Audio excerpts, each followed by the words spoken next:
and then most of them happened on like cuts, right? Or like changing direction.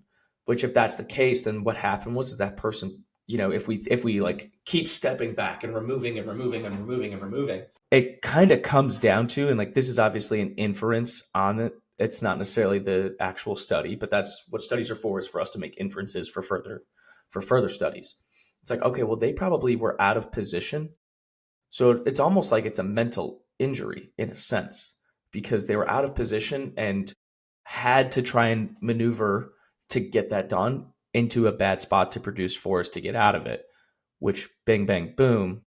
We always blame the playing surface or equipment or training versus like they're a slow thinker, where it's like they're not thinking as fast as they should in order to go with the environment or what is happening in front of them. So like that's a thing that has to be taken into account too. And I mean, I'm going so far off the path to come back to the path, I guess, here. But in a sense, it's like you said, we don't weigh that risk to reward when it comes to like the sport itself. Like per that 1,000 hours, those injury rates are higher, right? Yeah. And I think that's just like okay, you're here, you're obviously okay with that risk. Like this is like, if you're here to play the sport, you're down with that, But that doesn't mean we shouldn't, I don't want to say hold someone accountable, but right. in the same sense, you can't ignore it, and you kind of have to make sure that those things are done appropriately. Like as a sport coach, obviously the goal is to win the game, right? I think, or the competition. I think to a certain extent, sport coaches in general are very okay with churning through bodies more so than they care to admit. Where it's like that's just the cost of doing business. People will go down, and you have to move on. I feel like that is a coping mechanism, than more so than like a reality.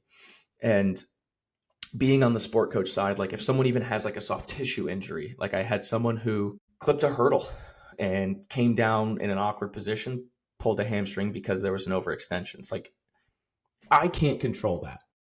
But what I can do is I can still like feel a certain way about it, where it's upsetting, to where it's like, okay, well, this happened under my supervision. That should affect me, because I don't want to see that happen, versus like having like the coping mechanism, as I said, of being like, well, shit happens and we got to move on. How do you have to start to look at that as like, okay, well, how can I prevent this from happening? Were there external environmental concerns that I didn't take into account as much? Was the week set up in order to be fruitful?